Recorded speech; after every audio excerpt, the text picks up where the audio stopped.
safe to say Anna starts the third series, and with Anna and Bates' story, at least, Mr. Bates is still incarcerated. So Anna's, striving to free her man and find the truth, and missing him terribly.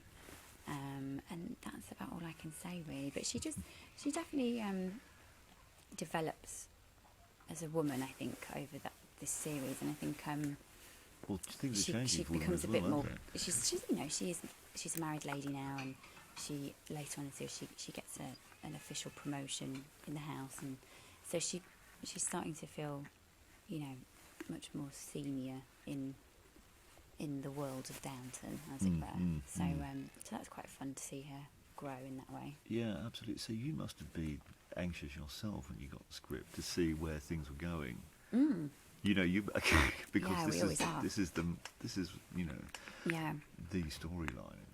Well, we're always just really anxious when we get the scripts, because it's just nice to see what happens next, because we're all dying to know what happens next. That's the same as everybody else with our storyline and everybody else's. So it's quite exciting when you get the script through and you don't know what's in it, because you kind of rip it open thinking, oh, it's like a little Christmas present to see what's coming next. So. I mean, you must be delighted with the way the whole thing has worked with you and Bates, because that people have really got behind the whole storyline as well. Did you get a sense of that during the last series?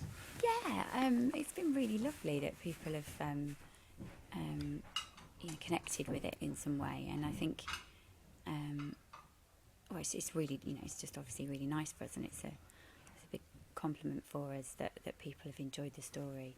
But I think it's just so beautifully written, the way Julian's written this relationship that stems from a friendship and then builds, and it comes from a mutual respect for each other, and it and the relationship builds out of that, which are the things that really do keep a lifelong relationship going, and I think it's been quite a romantic build, because it's been very slow, and it has more about they know everything about each other before they embark on a relationship, whereas in our day and age things move so quickly that you embark on the relationship and then you find out about each other often, so it's quite nice to see that old-fashioned way of doing things, and I think there's something quite romantic about that. And do you think that's been the extra pull for the audience, the fact that it's been very traditional in that way? I don't know. I wouldn't like to say. I can't tell you what the pull is for the audience in terms of Anna and Bates, but I mean, I'm guessing what I would find as a viewer nice about that story, and I think the fact they're both really good, decent people, and you want them to succeed, and you're really willing for things to come good for them, and I think that's a big part of it as well. Yeah, and there's a lot for you to get your teeth into, really, isn't there, as an actress? I've had some really nice storylines in this, and it's nice for me because actually taking the role of Anna felt like quite a departure for me, because I'd played a lot of, or I'd been quite known previously in my career for playing a lot of kind of traumatised characters. Yeah, a lot of gritty stuff you've done. Which I love to do. Yeah.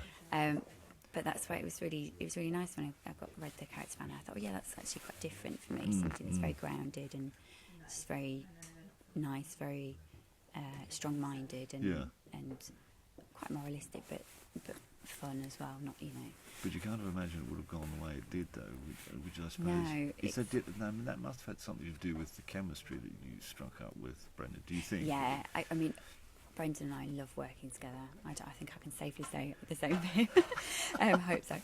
He might say something completely different, but I certainly love working with Brendan. He's fantastic. He's such a good actor, and we have lots of fun.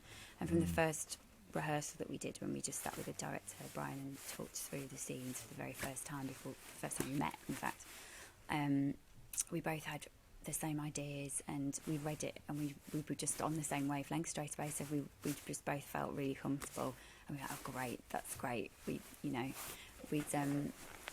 both had a similar idea of the arc of the story and the characters and everything else. And now it's lovely, because after working together for 3 years, you have an incredible shorthand with things. You just say, oh, I think this, and great, let's do that, or let's this, and it's just easy. He's just really easy to work with. How did you find those scenes in the special and towards the end of the series? When you're sitting on, does it take you a while to get into those? I mean, I know you are an actress, this is your job, but is it are they particularly difficult, or do you look forward to scenes like that? The more emotional Yeah. kind of stuff.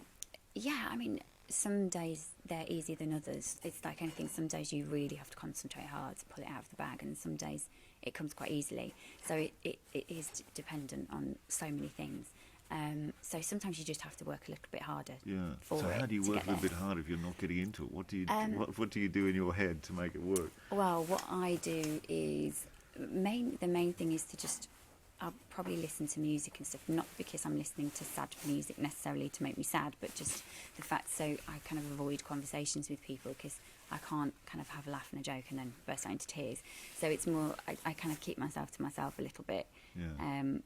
Listen to music which just stops people talking to me, and just think about either the scene or something else, or something that makes me sad, or it could be any array of things. Or it's strange because you concentrate on a different thing every day. You have to be I think you have to be quite flexible with something that worked for you one day is not necessarily going to work for you the next day.